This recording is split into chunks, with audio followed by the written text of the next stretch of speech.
이제 수요 기도회로 하나님께 나아가겠습니다. 모두 자리에서 일어나셔서 찬송가 1장을 찬양하겠습니다.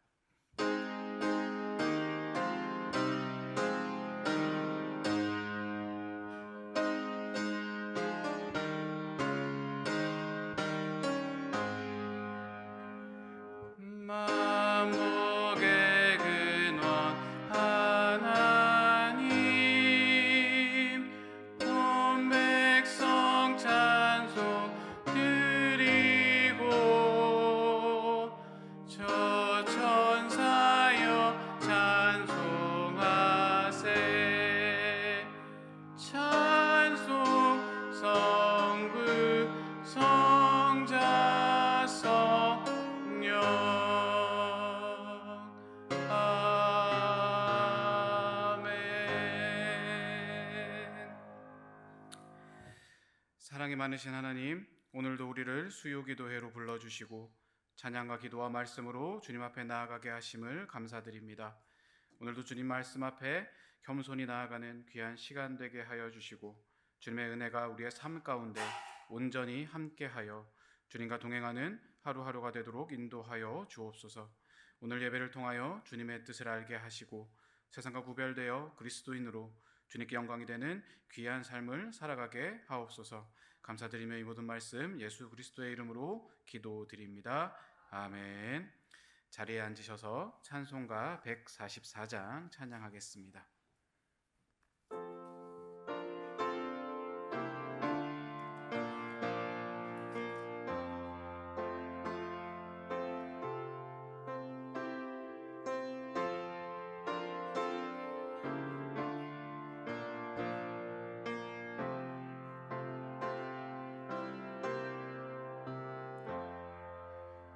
예수 나를 위하여 십자가를 질 때 세상 죄를 지시고 보초당하셨네.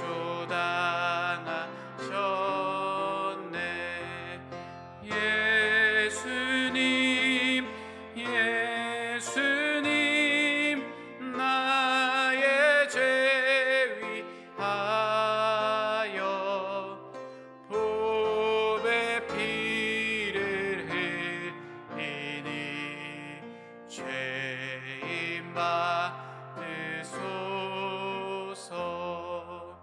십자가를 지심은 무슨 죄가 있나. 저무지한 사람들 메시아 죽였네.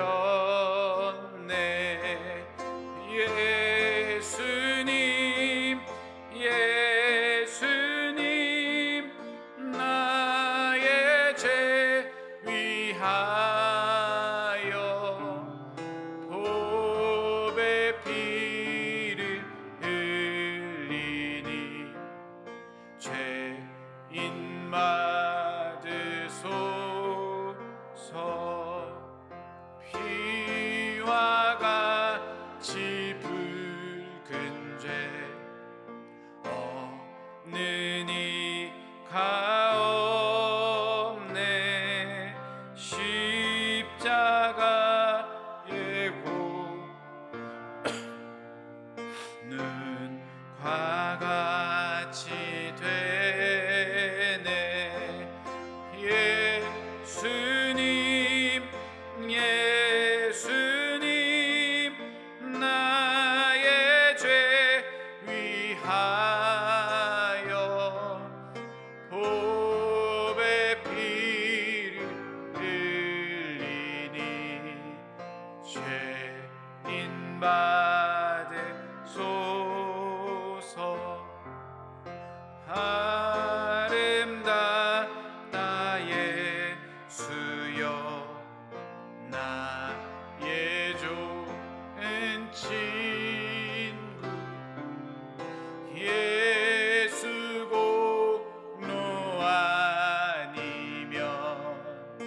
영원 형벌 받네.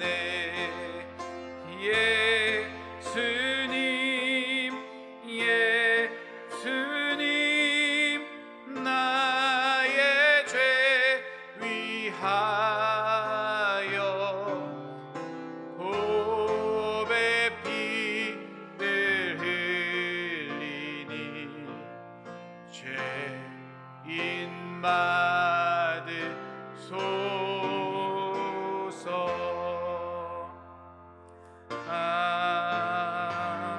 아멘. 아멘. 오늘 하나님께서 우리에게 주시는 말씀은 레위기 19장 1절에서 18절 말씀입니다. 구약 175쪽입니다. 레위기 19장 1절에서 18절, 구약 175쪽입니다. 저와 여러분이 한 절씩 교독하겠습니다. 제가 먼저 1절을 읽도록 하겠습니다. 여호와께서 모세에게 말씀하여 이르시되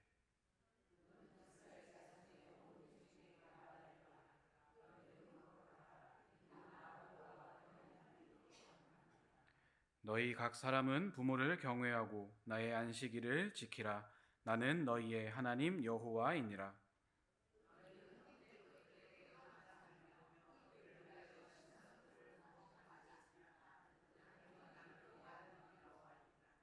너희는 화목 제물을 여호와께 드릴 때에 기쁘게 받으시도록 드리고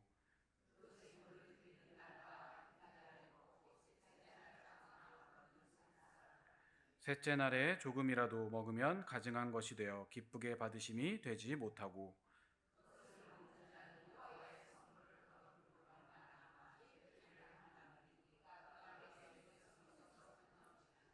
너희가 너희의 땅에서 곡식을 거둘 때에 너는 밭 모퉁이까지 다 거두지 말고 내 떨어진 이삭도 줍지 말며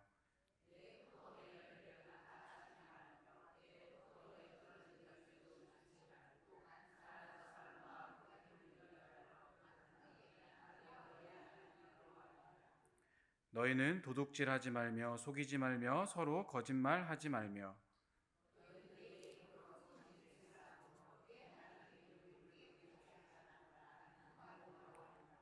너는 내 이웃을 억압하지 말며 착취하지 말며 품꾼의 삭슬 아침까지 밤새도록 내게 두지 말며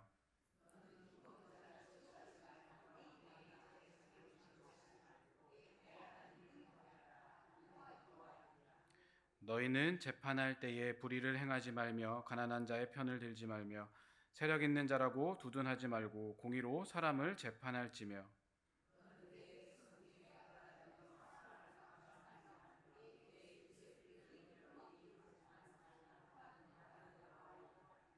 너는 내 형제를 마음으로 미워하지 말며 내 이웃을 반드시 견책하라. 그러면 내가 그에 대하여 죄를 담당하지 아니하리라. 원수를 갚지 말며 동포를 원망하지 말며 내 이웃 사랑하기를 내 자신과 같이 사랑하라. 나는 여호와이니라. 아멘. 오늘 본문은 우리가 성경을 읽을 때 가장 어려워하는 부분 중에 하나인 레위기 말씀입니다. 그래서 이 레위기가 어떠한 책인지 한번 좀 살펴보도록 하겠습니다. 이 레위기라는 명칭은 헬라어 번역본 이 72역의 이 레비티쿠스라는 그 단어에서 유래를 합니다. 총 27장과 859절로 이루어져 있는데 이 모세 오경에서는 가장 적은 분량입니다. 레위기는 특별한 흥미와 이 감동을 주는 창세기나 출애굽기와는 조금 다르게 어지간한 인내력 없이는 통독하기가 좀 어려운 그런 무미건조한 이 제사에 관련된 책이기도 합니다. 그런데 여기서 이제 흥미로운 것은 우리가 이 성경 중 가장 읽기 힘든 이 레위기를 이 유대인들은 자녀들 교육할 때 이 모세오경 중에서 가장 먼저 가르친다라고 이야기를 합니다. 그만큼 오경에서 가장 기본적인 책이라는 것이죠. 레위기에는 신자가 알아야 할 가장 기본적인 것들의 내용들이 나옵니다. 속죄의 길을 제시하고 신약의 대속을 이해하는 근간이 또 되게 됩니다. 따라서 이 하나님과의 관계를 이 원상태로 돌리는 일이 그 무엇보다도 우선적이다라는 것을 이야기하고 있는 거예요. 하나님과 통해야 나머지 모든 관계도 우리가 통할 수 있기 때문입니다. 유대인 아이들이 회당에서 맨 처음 배우는 책인 이 레위기가 이 현대의 오늘날의 이 독자들에게 맨 마지막에 좀 억지로 읽는 책이 되어버린 것은 레위기에 대한 기본적인 좀 이해 부족으로 생기게 된 좀 부작용이라고 생각이 됩니다. 일반적으로 이 레위기는 이 레위 족속들과 이 그들 중에 선발된 이 제사장들의 직무 수행에 대한 이 특별한 지시가 기록된 책으로만 알려져 있습니다. 그런데 이 레위기 1장 1절 2절을 좀 자세하게 살펴보면 하나님께서 이 말씀하시는 대상이 이 레위인들이 아니라 이스라엘 자손인 것을 우리가 알 수가 있게 돼요. 따라서 레위기는 이 제사장들에게만 필요한 것이 아니라 그 이스라엘 자손 모두에게 필요한 말씀이라는 것입니다. 레위기 맨 처음 구절뿐만 아니라 맨 마지막 구절을 봐도 이 점을 우리가 쉽게 알 수 있습니다. 레위기 27장 34절에 이렇게 말씀을 해요. 이것은 여호와께서 시내산에서 이스라엘 자손을 위하여 모세에게 명령하신 계명이니라. 여기서도 레위기는 이스라엘 자손 모두를 위한 책이다라는 것을 언급을 하고 있는 것입니다. 레위기의 처음과 끝에 이 책이 모든 이스라엘 자손을 위해서 주어진 것이라고 명확하게 좀 기록을 하고 있는 것이죠. 레위기의 내용은 성직자 계층인 레위 지파에만 국한된 말씀이 아니고 모든 이스라엘 백성들, 그들에게 주어진 하나님의 말씀이라는 사실을 우리가 알 수 있는 겁니다. 결국 우리 모두가 열심히 읽고 그로 인해서 하나님께 예배할 때 어떠한 자세와 이 마음으로 예배를 해야 되는지 알아야 된다라는 것입니다. 또한 우리는 이 레위기에서 몇 가지 신앙의 원리를 좀 살펴볼 수가 있습니다. 먼저 이 레위기의 신앙은 예배의 신앙이라고 할 수가 있어요. 출애굽기 7장 16절을 살펴보면 이 출애굽의 목적이 이 해방 자체에 있는 것이 아니라 이 하나님의 백성을 형성하는 것에 있다라는 사실을 우리가 알 수가 있게 됩니다. 한번 다 같이 읽어보도록 하겠습니다. 그에게 이르기를 히브리 사람의 하나님 여호와께서 나를 왕에게 보내어 이르시되 내 백성을 보내라. 그러면 그들이 광야에서 나를 섬길 것이니라 하였으나 이제까지 내가 듣지 아니하도다. 아멘. 이 출애굽은 말 그대로 해방 사건이에요. 그런데 이 출애굽 사건은 이 해방 그 자체가 목적은 아닙니다. 주된 목적은 이 해방을 통해서 하나님을 섬기는 족속, 즉 하나님의 백성으로 만드는 것이에요. 그렇기 때문에 이 출애굽 사건의 본래 의도는 이 예배의 공동체를 형성하는 것이다라는 겁니다. 따라서 이 출애굽 사건을 부분적으로 이해해서는 안 되는 것이죠. 간략하게 이 출애굽 사건의 목적을 요약을 하면 출애굽 사건은 이 모든 억압으로부터의 그런 해방뿐 아니라 이 신앙 공동체를 형성하는 것, 그것이라는 겁니다. 그러니까 이 해방 사건은 과정이고요. 진짜 목적은 신앙 공동체의 형성. 하나님의 백성이란 예배 공동체를 의미하는 것입니다. 따라서 이 출애굽 사건을 이 정치적인 해방 사건이라고 이 부분적으로만 이해해서는 안 되는 것입니다. 이 출애굽 사건은 결국 이 신학적인 사건인 것이에요. 이 하나님과 이스라엘 백성이 시내산에서 맺은 관계, 곧 출애굽기 24장에서 맺은 그 언약 관계를 유지하는 이 유일한 그런 방법은 다른 어떤 것도 아니라 오직 예배라는 겁니다. 예배는 이 복받기 위한 행위가 아니라 창조주요 구속자이신 하나님의 은혜에 응답하는 행위라는 거예요. 또한 예배는 또 다른 무언가를 얻기 위한 수단이 아니라 이미 받은 은혜에 대한 응답입니다. 그래서 은혜 받기 위해서 예배드리러 가는 것이 아니라 우리가 지금까지 받은 은혜에 너무나도 감사하기 위해서 하나님께 예배를 드리는 것이죠. 레위기는 원리적인 측면에서 하나님을 섬기는 도리와 방법을 제시하고 있는 이런 예배의 책이라는 겁니다. 유대 어린이들이 히브리 성경을 공부하기 시작할 때 제일 먼저 읽는 책이 이 창세기가 아니라 이 레위기라고 앞에서 말씀을 드렸습니다. 그 이유 중 하나는 아마도 이 어린이들에게 무엇보다 먼저 하나님을 예배하는 그 마음을 심어주기 위함일 것이라고 생각이 됩니다. 예배는 이미 받은 은혜를 깨닫고 이를 감사하며 고백하는 그런 행위이기 때문에 이 예배의 자리는 항상 은혜가 충만하게 체험되는 곳이어야 되는 것입니다. 그 다음 이 레위기의 신앙은 이 성화의 신앙이라고도 할 수가 있습니다. 이 애굽에서의 해방은 이 예배 공동체를 넘어서 이 성화 공동체를 지향하고 있습니다. 출애굽 공동체는 예배 신앙의 단계에서 한 단계 더 나아가야 되는 거예요. 출애굽기 19장 5절 6절을 다 같이 한번 읽어보도록 하겠습니다. 세계가 다 내게 속하였나니 너희가 내 말을 잘 듣고 내 언약을 지키면 너희는 모든 민족 중에서 내 소유가 되겠고 너희가 내게 대하여 제사장 나라가 되며 거룩한 백성이 되리라. 너는 이 말을 이스라엘 자손에게 전할지니라. 아멘. 여기에서 이 거룩한 백성 또한 이 제사장 나라, 이것은 이 성화 공동체를 말하는 것입니다. 그러니까 이 출애굽의 목적은 정치적인 해방 사건을 통해서 예배 공동체를 만들고 그것을 통해서 이 성화 공동체로 나아가는 데 있습니다. 이 창세기의 신앙은 실패한 인간을 버리지 않으시는 그 하나님의 사랑과 그들에게 복 주시는 그 약속을 보여주고 있어요. 우리가 이 창세기를 머릿속으로 그려보면 이 원역사에서 인간들은 계속 범죄를 하게 되죠. 하나님은 그 죄에 대해서 심판을 하실 수밖에 없으시지만 결국 그런 그들을 또다시 구원해 주시는 그런 패턴이 계속해서 반복이 됩니다. 족장 시대에 아브라함, 이삭, 야곱, 요셉 모두 인간적인 그 허물이 있는 사람들이었어요. 세상에는 허물이 없는 인간이 단 한 사람도 없습니다. 그럼에도 불구하고 하나님께서는 이렇게 부족한 인간들에 대한 사랑을 끝내지 않으시고 계속해서 복을 주세요. 하나님께서 이러한 복의 약속을 주신 것이 창세기의 내용이라고 볼 수 있습니다. 족장들은 자신들의 눈으로 하나님의 약속이 이루어지는 것을 보지는 못했지만 반드시 이루어진다라는 것을 믿고 그 약속을 자신의 자손들에게 물려주게 되는 것이죠. 하나님의 약속은 언젠가는 반드시 이루어진다라는 그 믿음으로 이 약속의 성취를 기대하면서 한평생을 사는 것이고요.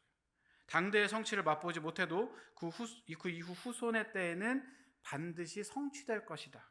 그런 믿음을 가지고 그 믿음을 유산으로 넘기는 것. 이것이 창세기의 그 약속 신앙이라고 보는 겁니다. 믿음의 사람들은 이 약속을 부여잡고 죄와 억압의 그 종노릇에서 해방된 그 출애굽기의 구원 신앙을 지나가서 더욱 깊어지는 그 레위기의 이 성화 신앙으로 나아가게 되는 거예요. 신앙은 따로 분리되지 않고 서로 연결이 되어 있습니다. 창세기에서 이 출애굽기로 나아가고 다시 그 레위기의 이 성화의 단계로 점차 나아가는 것처럼 우리의 신앙도 제자리에 머물지 말고 계속해서 나아가고 성장해야 되는 것입니다. 특별히 이 레위기 19장 2절에는 이 거룩이라는 단어가 명령형인 거룩하라라고 말씀을 해요. 거룩하라. 애굽에서의 탈출을 경험한 해방 집단은 이제 하나님의 백성으로 새롭게 이제 거듭나야 되는 것입니다. 이스라엘은 하나님과 이 출애굽기 24장에서 이제 언약을 맺게 됩니다. 이스라엘 자손은 하나님과 이 더불어 살 것을 약속받았어요. 상생이라고 하죠. 곧 하나님과 이스라엘 자손이 가까이에서 함께 살아가는 것. 해방은 일회적인 사건이 아닙니다. 진정한 해방은 날마다 순간순간마다 하나님과 더불어 사는 삶으로 완성이 돼야 되는 것입니다. 해방받은 자가 매번 해방시켜 주신 분의 그 뜻을 구현하며 살아가는 것이 이 해방의 참 목적이라고 볼 수 있는 것이죠. 그래서 이 성화는 신앙의 거룩함과 이 생활의 거룩함으로 이어지게 되는 거예요. 레위기 1장에서 이 16장까지는 하나님의 소유된 제사장 나라의 백성이 죄와 더러움을 제거해서 하나님께 나아가는 길을 제시하고 있습니다. 이 부분 가운데 16장은 대속죄일의 내용을 담고 있는데요. 이 대속죄일을 통해서 하나님께 나아가는 길을 알려주는 것입니다. 하나님께 나아가는 삶이란 신앙의 거룩함을 의미하는 것입니다. 거룩한 신앙은 하나님께 예배하는 삶인 것이죠. 다음으로 이 17장에서 27장까지는 더욱 극적인 의미에서 이 하나님과 동행하는 거룩한 그 백성의 삶의 내용과 지표를 제시하고 있습니다. 특히 우리가 읽었던 오늘 본문 19장 8절이 이 핵심이라고 볼 수가 있는데, 이 구절에 따르면 하나님과 동행하는 삶, 즉 생활의 거룩이란 이웃을 사랑하는 거예요. 정리하면 레위기는 하나님께 나아가는 그런 신앙의 거룩함과 하나님과 동행하는 생활의 거룩함을 가르치고 있습니다. 예배를 통한 신앙과 생활을 통한 신앙의 조화를 강조하는 이 레위기의 신앙은 한국교회가 지금 처한 현실의 돌파구를 마련하는데 필수적인 가르침이라고도 볼 수가 있습니다. 그래서 이 생활의 거룩을 오늘 본문을 통해서 19장을 통해서 조금 더 살펴보도록 하겠습니다. 이 레위기 19장은 성결의 삶, 이 거룩한 삶을 좀 세 가지 측면에서 설명을 하고 있어요. 3절에서 8절까지는 종교적인 측면에서, 그리고 9절에서 18절까지는 윤리적인 측면에서, 그리고 19절에서 37절은 종교와 윤리가 혼합된 측면에서 이제 설명을 하고 있습니다. 이러한 설명은 거룩한 삶, 성결한 삶의 본질을 잘 드러내고 있어요. 거룩한 삶, 이 성결한 삶이란 윤리적인 충성과 동시에 종교적인 수행이 동일한 열심으로 이루어질 때 완수될 수 있다라는 겁니다. 레위기 19장 2절에서 이 하나님은 온 회중에게 거룩하라라고 명령을 합니다. 이어서 거룩한 삶을 살기 위해서 감당해야 할 종교적인 측면에서 삶을 이제 소개를 해요. 오늘 본문 3절, 4절 같이 읽도록 하겠습니다. 너희 각 사람은 부모를 경외하고 나의 안식일을 지키라. 나는 너희의 하나님 여호와이니라.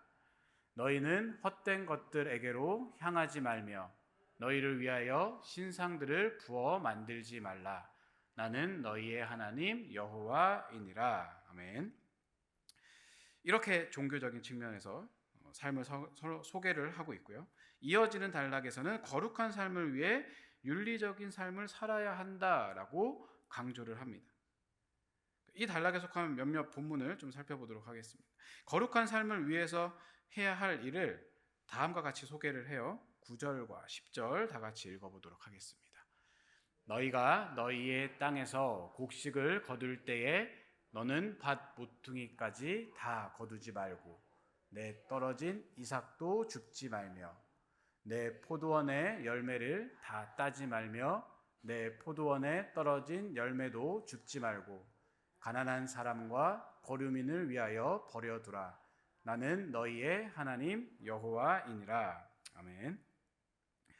이 거룩한 삶을 살기 위해서는 먼저 자신의 곡식을 벨 때 다 거두지 말고 그 일부를 조금 남겨두라라고 말씀을 합니다. 추수하다가 떨어진 이삭도 물론 남겨야 되는 거예요. 이 포도원의 열매도 일부를 남겨야 하고 떨어진 포도 열매도 당연히 다 거두어서는 안 된다고 말씀합니다.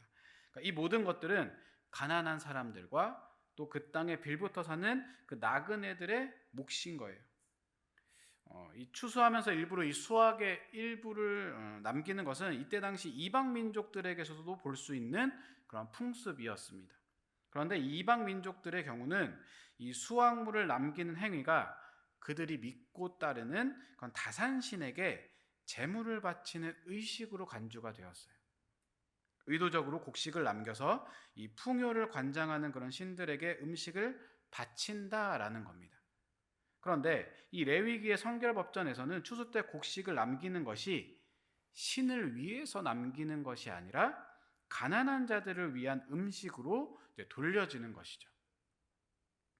당시의 풍습에 따르면 마땅히 하나님의 것으로 돌려져야 될 것이지만 여호와 하나님은 그것을 가난한 자들에게 넘기시는 거예요. 그러면서 하나님은 11절에 너희는 도둑질을 하지 말며 속이지 말며 서로 거짓말하지 말며라고 말씀을 하시고요. 또한 13절에는 내 이웃을 억압하지 말며 착취하지 말며 품꾼의 삭슬 아침까지 밤새도록 내게 두지 말며라고 말씀을 하십니다. 그러니까 이 거룩함의 길을 걸어가는 것은 이 주변에 있는 이웃들과의 관계 속에서 온전한 삶을 살아가라라는 거예요. 따라서 하나님은 이 백성들에게 이런 거룩한 삶을 살도록 요구를 하시는 겁니다. 여기서 말하는 이 거룩함이란 하나님 앞에서 종교적으로 경건한 삶을 살아가는 개인적 거룩함이 아니라 더욱더 확대된 그런 사회적 삶 속에서 나타나는 사회적 거룩함을 의미하는 거예요.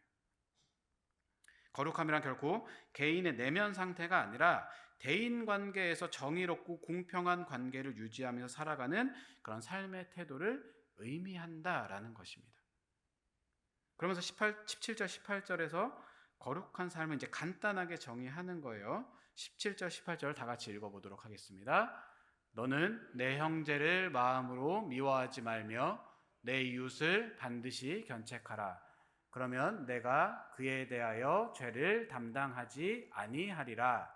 원수를 갚지 말며 동포를 원망하지 말며 내 이웃 사랑하기를 내 자신과 같이 사랑하라. 나는 여호와이니라. 아멘. 만약 이 레위기 19장 2절에서 나오는 이 거룩함에 대한 촉구가 이 레위기의 핵심적인 메시지를 구성하는 것이라면 서로 사랑하고 미워하지 말라라는 이 계명은 이 책의 목적이라고 할 수 있습니다. 한마디로 레위기 19장에서 말하는 이 거룩함이란 18절에서 말씀하고 있는 내 이웃 사랑하기를 내 자신과 같이 사랑하라고 하는 것처럼 우리 이웃을 향한 사랑을 뜻하는 거예요. 그렇다면 이 거룩함은 단순한 구별의 의미가 아니라 동료로서 사람들에 대한 윤리적 행동을 실천하는 것을 의미한다라는 겁니다. 다시 말해서 이 거룩함은 단순한 가름이 아니고 부둥켜 안음이라고 할 수 있는 것이죠. 이렇게 부둥켜 안음으로 세상과 우리는 다르게 살아가야 됩니다. 우리는 하나님의 백성입니다. 하나님의 백성은 하나님을 닮아야 됩니다. 하나님의 무엇을 닮아야 될까요? 하나님의 거룩함을 닮아야 됩니다. 자, 거룩이라는 단어는 어떠한 의미가 있습니까? 거룩한 예배, 거룩한 삶이라고 우리가 말할 때 여러분들 어떤 게 떠오르시나요? 이 레위기가 말하고 있는 거룩은 주류 문화에 동참하지 않는 거예요. 하나님의 백성답게 다르게 살아가는 것입니다. 하나님은 고대 근동의 다른 신들과는 다른 특성을 가지고 계세요. 노동을 중시하시고 사람의 재물보다 재물을 가져온 사람의 삶을 중시하시고 힘 있는 자들 대신 밑바닥 인생들에게 자신을 동일시하셨습니다. 이것이 유일신으로서 하나님의 특성이에요. 하나님의 이런 특성이 거룩하다라는 겁니다. 당대에 주류 문화에 동참하지 않고 주류 가치에 편승하지 않고 다른 것, 그게 거룩하다라는 거예요. 만약 재판하는 판사라면 어떠한 판사가 거룩한 판사입니까? 뇌물을 받지 않고 사람을 외모로 판단하지 않고 공의로운 판결을 하는 것이 거룩한 판사이겠죠. 세상의 모든 재판관들이 뇌물을 받고 권력자들에게 편드는 재판을 한다 하더라도 그런 일반적인 문화의 질서와 가치에 동화되지 않고 다른 모습을 보여주는 것, 이것이 거룩한 재판관의 모습일 것입니다. 거룩한 사업가는 어떤 사업가인가요? 저울추를 속이지 않는 사람이 거룩한 사업가이겠죠. 대부분 사업하는 사람들이 더 많은 이윤을 얻기 위해서 저울을 속이고 누구나 다 그렇게 장사를 한다 하더라도 거룩한 하나님의 사업가들은 하나님을 경외하고 두려워하기 때문에 이윤을 얻기 위해서 저울추를 속이지 않고 정직하게 장사를 하는 것입니다. 일반적으로 우리가 거룩이라고 하면 이런 생각들을 할 거예요. 이른 아침에 일어나서 새벽 기도를 드리고 큐티를 매일매일 열심히 하고, 이런 삶 자체가 잘못됐다라고 말씀을 드리는 것이 아니라 종교적 의식에서 최선을 다해도 재판할 때 뇌물을 받거나 장사할 때 저울추를 속인다면 그것은 거룩이 아니다라는 것이죠. 세상의 모든 사람이 이 길을 걷는다라고 해도 하나님을 경외하는 마음으로 주류 문화와 주류 가치와 주류 질서에 동화되지 않고 다르게 살아가는 것, 그것이 바로 거룩이라는 겁니다. 오늘 본문이 그렇게 말씀하고 있는 거예요. 레위기의 핵심 단어가 거룩입니다. 거룩하신 하나님을 닮아서 너희도 거룩하라고 끊임없이 권면합니다. 이때 거룩은 침묵이나 엄숙함이 아니에요. 주류 문화로부터 분리되어서 다르게 살아가고 하나님의 뜻대로 행하고 정직함과 진실함을 드러내는 것이 레위기가 말하는 거룩입니다. 이런 의미에서 레위기 19장에서 말하고 있는 거룩함의 개념을 오늘날 우리가 재발견해야 될 메시지라고 생각합니다. 우리는 지금까지 이 거룩함을 거룩해진 사람이 거룩하신 하나님과 만나는 개인적인 영성에만 좀 초점을 맞췄어요. 그런데 레위기 19장의 이 거룩함은 개인적인 차원이 아니라 동료 인간들에게 하나님이 원하시는 행동을 꾸준하게 실천함으로써 세상과 다르게 이웃을 내 몸과 같이 사랑하라라는 것입니다. 적어도 레위기 19장의 거룩함은 개인적인 성결이 아니고 사회적인 성결인 것이에요. 거룩함의 본보기가 되어야 하는 성소는 단지 성막이나 성전 같은 그런 물리적 공간만으로 제한되는 것이 아니라는 겁니다. 하나님의 거룩함을 거울처럼 비춰주는 성소는 일상생활의 모든 영역으로 확장되어야 되는 것이죠. 이러한 사회적 삶 속에서의 거룩함, 즉 사회적 성결로 나아가는 것이 이 레위기 19장이 말하는 거룩한 삶이고 성결한 삶이라고 할 수 있습니다. 점점 사회적 영향력을 상실해가고 있는 오늘날 우리 한국교회가 회복해야 될 부분이 바로 이 부분이라고 생각합니다.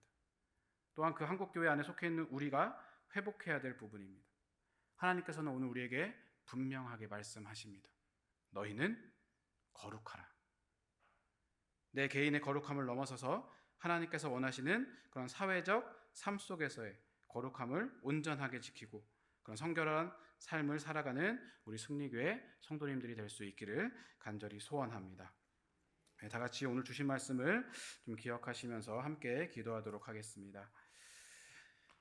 하나님께서 우리에게 너희는 거룩하라라고 말씀하신 것처럼 세상과 구별되어 하나님의 뜻대로 행하고 정직함과 진실함을 드러낼 수 있도록 해달라고, 또한 개인의 거룩함을 넘어서서 하나님께서 원하시는 그런 사회적 삶 속에서의 거룩함을 지켜 성결의 삶을 살아가는 우리 모든 성도가 될 수 있도록 해달라고 다 같이 기도하도록 하겠습니다. 주님께서 함께 주시고 도와주시옵소서. 이 시간 가운데 주님께 다양한 주시고 역사주셔서 거룩함으로 세상과 구별되어 주님 나아가기 원합니다. 아버지 하나님, 부족하고 연약하지만 또 주님만을 바라보며 나아가기 원합니다. 아버지 세상 속에서 아버지 하나님 삶과 구별되어 나아가기 원합니다. 세상이 모두 맞다 하더라도 아버지 하나님 그쪽 나아가는 것이 아니라 주님 뜻대로 아버지 하나님 구별되어서 나아갈 수 있도록 주님을 베풀어 주시옵소서.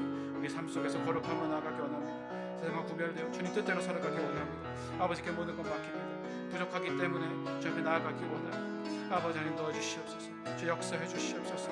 아버지 하나님 온전히 주님만을 바라보며 우리가 나아갈 때에 정직함과 진실함으로 하루하루 살아갈 수 있도록 도와주시옵소서. 또한 내 개인적으로 아버지 하나님 거룩함으로 끝나는 것이 아니라 하나님께서 원하시는 사회적 삶 속에서 거룩함을 지켜 성결의 삶을 살아가고 그 삶을 통하여서 예수 그리스도의 사랑과 은혜를 온전히 선포하고 나타낼 수 있도록 도와주시옵소서.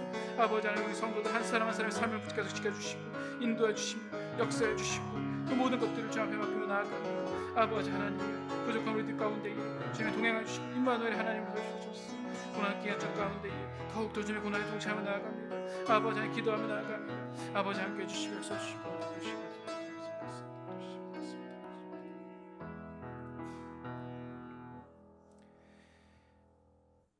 하나님 아버지, 우리를 거룩한 주의 자녀로 불러주시고 거룩한 주의 자녀로 살아가게 하심을 감사드립니다. 오늘 말씀을 통하여 깨달은 것처럼 개인의 거룩함을 넘어서 사회적 성결로 나아가기 원합니다. 주님께서 말씀하신 이웃을 내 몸과 같이 사랑함으로 인하여서 세상에서 얘기하는 것을 따라가지 않고 그들과 구별되어 주님 뜻대로 살아가는 거룩한 주의 자녀들, 주의 성도들 될 수 있도록 하나님 함께하여 주시옵소서. 감사드리며 예수님의 이름으로 기도드립니다. 아멘. 광고 말씀 전해드리도록 하겠습니다. 고난당하신 예수라는 주제로 고난주간 특별 새벽 기도회 중에 있습니다.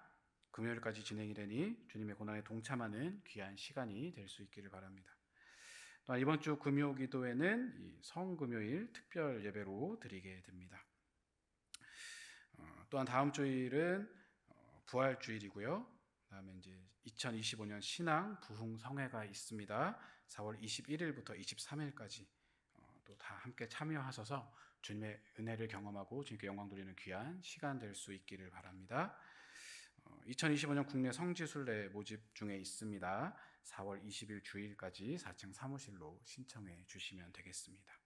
다른 광고는 주보를 참조해 주시기 바랍니다. 축도하심으로 예배를 마치도록 하겠습니다. 이제는 우리 주 예수 그리스도의 은혜와 하나님 아버지의 놀라우신 사랑과 성령님의 감화 감동 위로 교통 역사하심이 하나님께서 말씀하신 그 거룩함을 온전히 지켜 세상과 구별되어 이웃을 사랑하고 주님 뜻대로 살아가기 원하는 우리 일산승리교회 성도들 삶 가운데 그 가정과 교회와 역사 위에 지금부터 영원토록 함께 하기를 간절히 축원하옵나이다. 아멘.